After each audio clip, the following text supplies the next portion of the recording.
to discuss the Mishkan. So what's so great about the Mishkan that it needs so much time, right? So that was your question, basically. Why all the repetition? What's the deal here? So it's like the answer is that God's telling us what's important to Him. Mm-hmm. Putting together what should be important to us. Putting together the universe, creating like all these different people on the planet and mountains and all these things. It's all really nice, and it's not important. And that's not what we should focus our time on. That's not what He considers important. What He considers important is the Mishkan. Because the Mishkan is where the Jews come and they serve Him in that building. That is His, the house of God, and in the house of God, when we come and we slaughter the animals and we say this is a service to God, and we make a barbecue for Him with the ribs and the whole thing, and the ganze Geschäft, and the A1 sauce, that's what makes God happy. God gets happy, and that's what He's important to Him. He doesn't care about the lizards and the trees and all these things everywhere. That's not important. That's not imperative. Similarly, where should be the focus of our attention? I don't know. Tell me. The focus of our intention, that what we should do with our time is learn Torah, learn the Mishkan, learn the laws of Shabbos, learn the laws of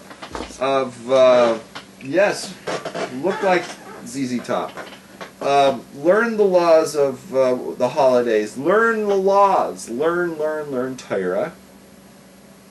But don't waste your time learning, I want to be, this giant scientist and learn all these fascinating things about the microscopic world. Because, that's not where the focus of our attention should be. We don't need to know that stuff. It's enough to know that, that God created it. It took a week to do it, and that's it. Let's move on. We have Torah now. Torah is infinite. Let's spend our time learning that. Awesome. All right, you want me to say some more stuff on this? Of course, you got more. You got questions? You got nothing. You came up with. You were so fascinated by that married woman that you didn't have time to learn Torah. Fascinated intellectually, not. Oh, okay. Improperly. All right. Ginger says, "Don't talk about sex so much. We don't need to know that stuff." Who's Ginger? Ginger Flower. She's a friend of mine. What is Ginger? Let's ask you. Let's make the show about you now. Why are you so? Not wanting to know about sex and the Torah perspective and the divine perspective. Yeah, the Torah is filled with stuff about sex. If you can't hear about sex, right, then Torah is not for you. Exactly. Because it's like filled with sex. Exactly. It's like one long big gangbang. No, but it's like everything in it is sex, right? Even Torah's approach to marriage, it basically, says that it's the sex that goes down in a marriage is like a huge part of marriage. Just like not mention it is like you're not really talking about marriage. Marriage is sex. Exactly. It's one of the 3 ways to acquire a woman.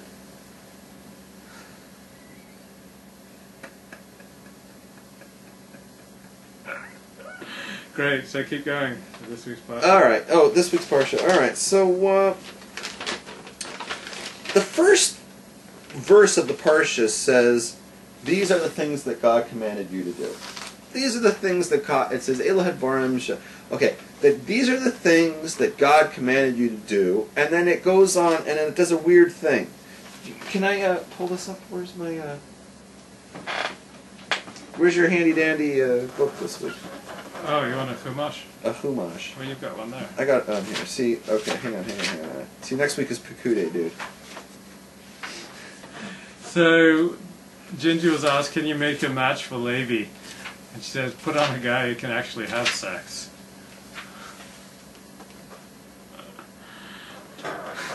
Wow. Okay. What are we doing? To speak from God's word. Okay, here's how it goes. It says Vayakhel Moshe, so that's the first one, right? And it says Vayakhel Moshe as call Adas b'nei Yisrael v'yomer aleim El hadvorim asher tziva Hashem la'asoitzoisam, right? It says these are the things that God commanded you to do. Sheish shamim taisem malacha. 6 days you'll do work, or you'll do the actions, whatever. Uvi yom hashvi lachem kodesh Shabbos Shabbasim laHashem kol oisei v'malacha yumas, right? 6 days you're going to do work. On the 7th day, it'll be for you a holy separated Sabbath day for God. Everything that you do, anyone who does avoda, everyone who does work on that day is surely going to die, right? Now, it says, Lo savaru eish b'chol moishvo seichem. It says, don't ignite a fire in all of your dwelling places. Biyom HaShabbos. On Shabbos, you're not allowed to light a fire. Then we jump. And we say, V'yomer Moshe el kol adas b'nei Yisrael. God says, what? Lemor zeh hadavar asher tziva Hashem lemor. Kachu me'idachem truma la'Hashem kol nid. And it goes into the laws of bringing truma to the Mishkan, and then building them. It goes back to the Techelis and the Sheish and the Yergam, and it says all the things that necessarily build the Mishkan. So what's going on here? And the reason why I'm setting this up is it's like it's coming at us from 3 angles. Are we talking about Shabbos? Are we talking about the Mishkan? Right? Why these 3 pasukim, right? 3 verses all of a sudden about the laws of Shabbos. Don't light a fire. Don't light a fire. Anybody lights a fire on Shabbos, they're going to die. And we go back to the Mishkan. What was that commercial about Shabbos for? You see, that's like a oh, well, I guess a fire is a really big deal. Right, but you see like a little blip there, like 3 or 4 verses. Well, it's to make sure that people don't get so wrapped up in building the Mishkan, they think, oh, Mishkan, this is going to be God's house. I should do this 24/7. No, you take a day off. Okay. I'm going to say more than that. Great. I'm going to say more than that. Let's take a look at this. The first sentence, the first verse, says, Eila hadvorim, asher tziva Hashem la'asoisam. These are the things that God commanded you to do. Eila hadvorim. Eila, these are the things. Mm-hmm. Okay, let's go through this. Hadvorim, the things, right? A davar is a thing, so that would be one, right? Devarim is more than one. It means that there's plural, right? So it's at least 2. Hadvorim is an extra letter, so that tells us it's 3. There's 3 kind of things. What are the 3 things? Well, I don't know. It says Eila, these. Let's do the gematria. Aleph, Lamed, Hey. Aleph is 1, Lamed is 30, Hey is 5. What do you add those together? What do you get? I'm tired. Okay, that's 35. Okay. I'm sorry, that's 36. 30 and 5 and 1 is 36, and 3 for there is 39. There are 39 things that you're not allowed to do. Right. There are 39 things. Categories. 39 categories of things that are considered malacha. These are the things that you should do all week long. And on Shabbos, you're not allowed to do those things. One of those things that tells us explicitly is lighting a fire. What are the other 38 things? Well, we go back to repeating the whole thing about the Mishkan. Right. And it's to teach us that the 39 things that are required in the building of the Mishkan are the things you're not allowed to do all week. So the 39 malachas that we are not allowed to perform all week, that we're not allowed to perform on Shabbos, are the 39 things that we would be required to do if we needed to build a Mishkan. So when people say, oh, I'm not allowed to work on Shabbos, does that mean you're not allowed to go, I can't go into work? Well, what does that mean? The work is a terrible translation. It should be actions that are necessary in the completion and the building of the Mishkan. And those 39 actions, those 39 categories of actions, those are the 39 things that you're not allowed to do on Shabbos that teach us that we don't build a Mishkan on Shabbos for the reason that you said, right? You don't build a Mishkan on Shabbos. You take a break from that, right? So that's what the 39 things we're not allowed to do is. I dig it. And that's what we learn from that Parshah. And that's why it talks about Shabbos like for 3 pasukim here out of nowhere in the discussion of Mishkan.